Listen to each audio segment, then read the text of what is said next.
Here I am, sitting in an uncomfortable chair with a dirty glass of cheap whiskey, staring at the long, outdated wood-paneled walls, complemented by lime green carpet.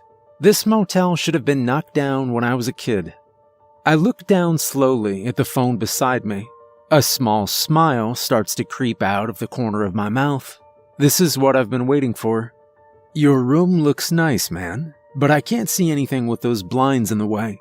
Move them apart a little. What do you say? I shake my head comically and start texting back immediately. Nice try, dickhead. The place I'm at doesn't have blinds. Yeah, didn't have a quick response for that, did you, tough guy? As soon as I finished that thought, the familiar ding once again emanated from my cellular device. I'm just messing with you. I know where you are. Figured maybe you'd like a little more fun before this happens. This text was followed by another. Are you drunk already again, or should I give you some time to get started? I again start pecking away. You already know the answer to that. I'm sure your employer briefed you all about my traits and my faults. Radio silence. Just enough time to finish up the last bit of whiskey. Man, that's awful. For those that are addicted to something, I mean truly addicted, you can't explain to anyone how much you want to quit. It's a horrible battle. I found that the worst part of addiction is that I don't enjoy the feeling anymore. I don't like being drunk. I have to be drunk to exist. I never smoked, but the people that do have conveyed that same thought to me. I used to be an operator. It's a long, complicated story, but I can sum it up easily. I am called when a high-value target needs to go quiet. Sure, you're probably thinking of the word Hitman right now. I can't say you're wrong. I started legitimate, though. I served my country, and then as a public servant. I have seen more insanity than most. That's the only history lesson you'll get on me. My phone vibrated again. Sorry, had to make sure a few other contracts were going as planned. You understand. I sure do. And with that, I understand that you and I are in the same line of work. I am semi-retired, but technically still in, I suppose. In this line of work, you're not done until you're done. The only upside of being a contract killer, beside the money, is that you get to network with some of the most dangerous people in the world. They will come in handy in your lifetime, believe me. I picked up my phone. Sure, bud. So, don't mean to be rude, but when is this happening? You don't know where I am, do you? Please.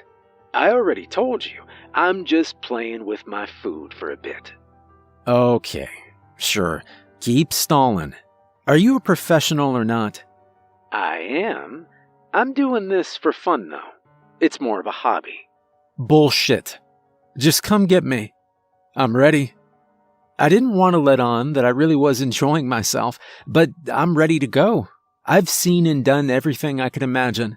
I've loved and lost. I've created a couple little people that grew up into big people, and thank God they don't share my skill set. They both got their respective mother's intelligence. I can't keep going, though.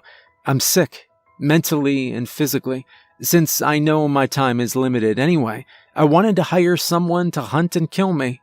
Not a completely original idea, as I've been on the other end more times than I can count, but I think the end of my life will be complete when I finally see what it's like being on that side of the gun, knife, or whatever this guy decides to use.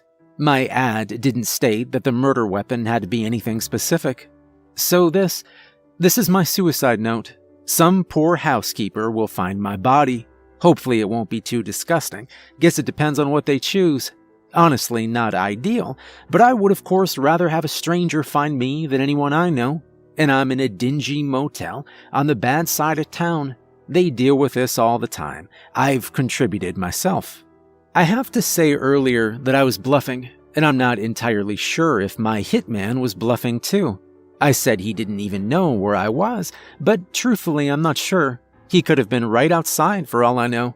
I did tell the truth about having no blinds in my room. It has curtains. I wasn't the type to play around when I was on the job. I know some guys are, so I guess I'm dealing with one of them. Well, as long as the end result is me dying, I'm gonna fight a little. It wouldn't be fun otherwise. But otherwise, though, I'm completely ready to go. My phone buzzed again. Ah, the Mona Lisa Hotel. Skid Row, huh? Hey, congrats, Junior Detective. You finally found me. Now, out of 100 rooms, you have to see what hole this mouse is in. Ha! Appropriate. 'Cause I'm the big cat, bro. I pinched the bridge of my nose with my left thumb and forefinger. Oh my god, this guy's cringy. Just do it already. I wasn't inviting him to join my analogy of being a mouse for him to say he was a cat. It's just... I'm sorry. I'm getting a little carried away. Wow, maybe I'm starting to get nervous. I've never had this feeling before. I laugh a bit, looking inside my own head. I'm about to die. This is kind of unreal, to be honest, but I'm not upset. This is what I chose, and this is what I'm gonna follow through with. Yeah, you know I'm close now. You know, that cat line was kinda cringy.